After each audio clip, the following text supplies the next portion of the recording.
Watch this, the first principle of blocking loops is worth 500 yuan. And once you see it, you'll never pop the ball long again. You tried to block a loop and the ball still flew off the table. Sound familiar? Today I'm going to show you the principles that fix this problem for good. Not tips, not tricks, principles. Rules you must follow every single time. This is exactly what I teach my students in person, and it's worth every minute of your attention. Principle number 1, racket in front, hand behind. Watch my setup. The paddle leads, the hand trails. This is the foundation of a solid block. You get this wrong, nothing else matters. Now, principle number 2, stand the racket up. Watch the angle here.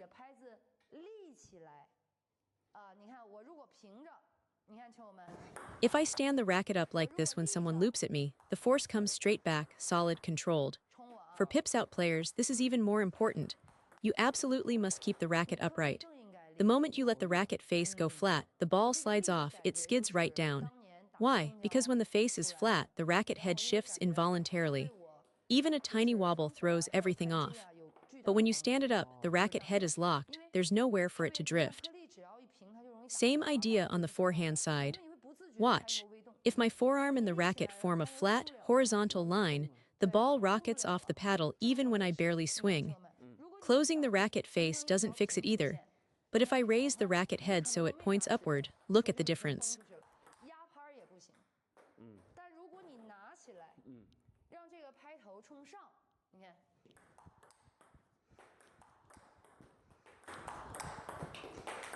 See the difference? If you're paying attention, you can spot it clearly. Now, how do we handle heavy spin? I have 2 weapons for you. Let's start with the first one.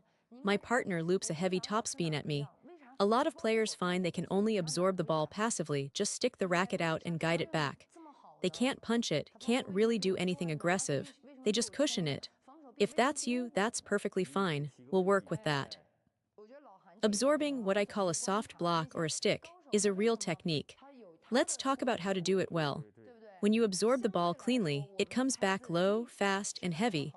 Your opponent is close to the table, so that heavy return is very hard for them to handle. They often can't recover in time. So let's build on that foundation.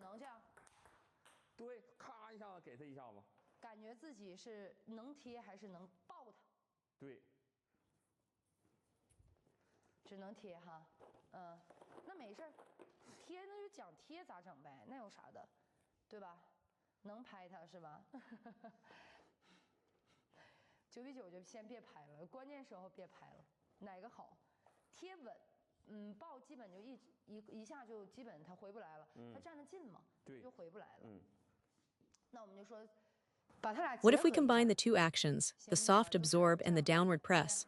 Watch as my partner loops a heavy topspin at me. I'll demonstrate the combination.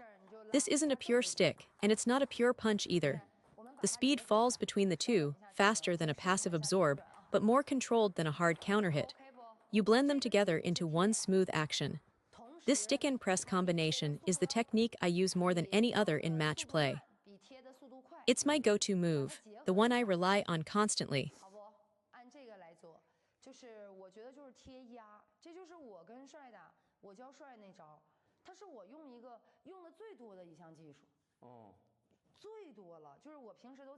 I serve a heavy backspin to my partner's backhand, then use this stick and press to return the loop. The ball comes back fast and heavy. Because it's so heavy, my opponent's second ball is weak. They can't generate a clean follow-up. That gives me the opening to punch the next one. The specific method is stick first, then press. 2 actions blended into one. Next, watch closely. This first touch is the stick. The racket meets the ball softly, absorbing the energy. Then right after contact, I press downward with my forearm. See how the return stays low but carries real speed. And it's heavy, the opponent can barely handle it. Now watch the details. First, notice the body position. The upper body leans forward, no arching the back, no sticking the stomach out. When the body tilts forward like this, the hand naturally follows into the correct pressing angle. If you stand upright, your hand ends up too high and you lose control of the press. So the first detail is that the body must come forward and down so the hand can press down. Second detail, how far down do you press? Look, the racket face comes down until it's nearly flat on the table surface. That's the degree of press we're after.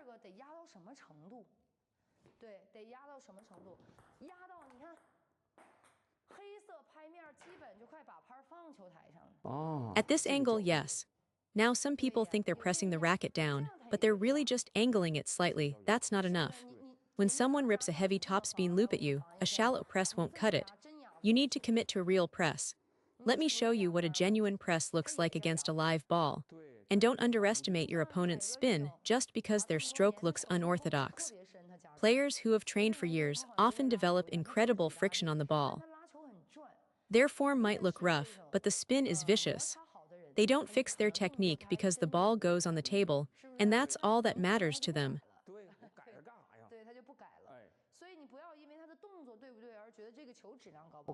This kind of loop carries serious rotation. To press it down, use your forearm. My coach described it to me like this. Imagine the ball is on fire. Your job is to smother that fire, don't send it flying. If something catches fire, your instinct is to grab a lid, a blanket, anything, and cover it. Smother it. That's exactly the feeling. You cap the ball, you trap the spin underneath your racket. That's what it means to truly press down on the rotation. Now my partner loops to my backhand. I press down, I'm really committing to it, but the ball still sails long. Why? Because I wasn't pressing far enough. Watch, when I bring the racket all the way down, nearly touching the table surface at contact, now the ball stays on. This stick and press combination is my bread and butter tactic. Stick first, then press. Both actions can get the ball back on the table, but if I only stick without pressing, watch what happens, the ball floats back high and slow. A high, slow return is an invitation. My opponent just rips the next one for a winner.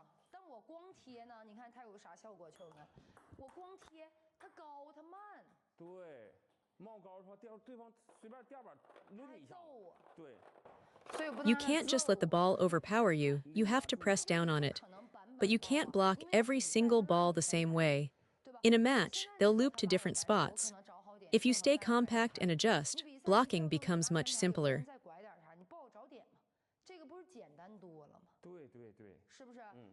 Now some of you might say, every time I press down, the ball goes into the net.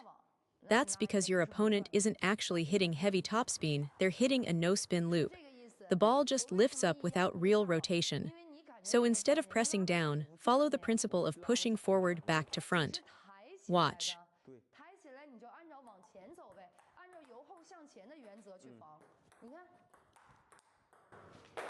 If your opponent's loop has no spin, your block goes mostly forward.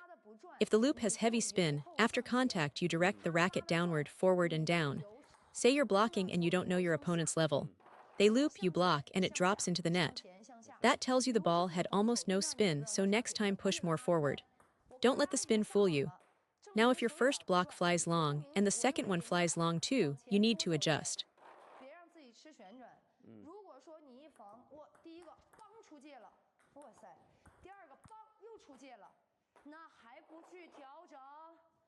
After the ball arrives, your forearm needs to press down quickly toward the table, close the racket, and turn through the stroke. If you're even a little late, you won't make it in time and the ball flies long.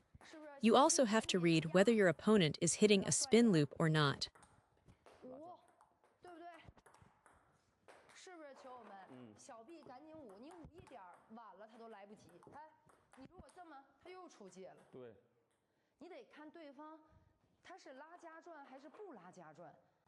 Then you can't block every topspin ball the same way. Your opponent might loop one at full power, 100% spin, then the next at 60%. Watch, my partner loops at 60% and the block lands on the table easily. Then 100% comes and the same block sails long. 60 again, it's fine. The spin changes constantly and your hands have to change with it. So here are your 3 keys. Stand the racket up and meet the ball out front. Use the stick and press combination.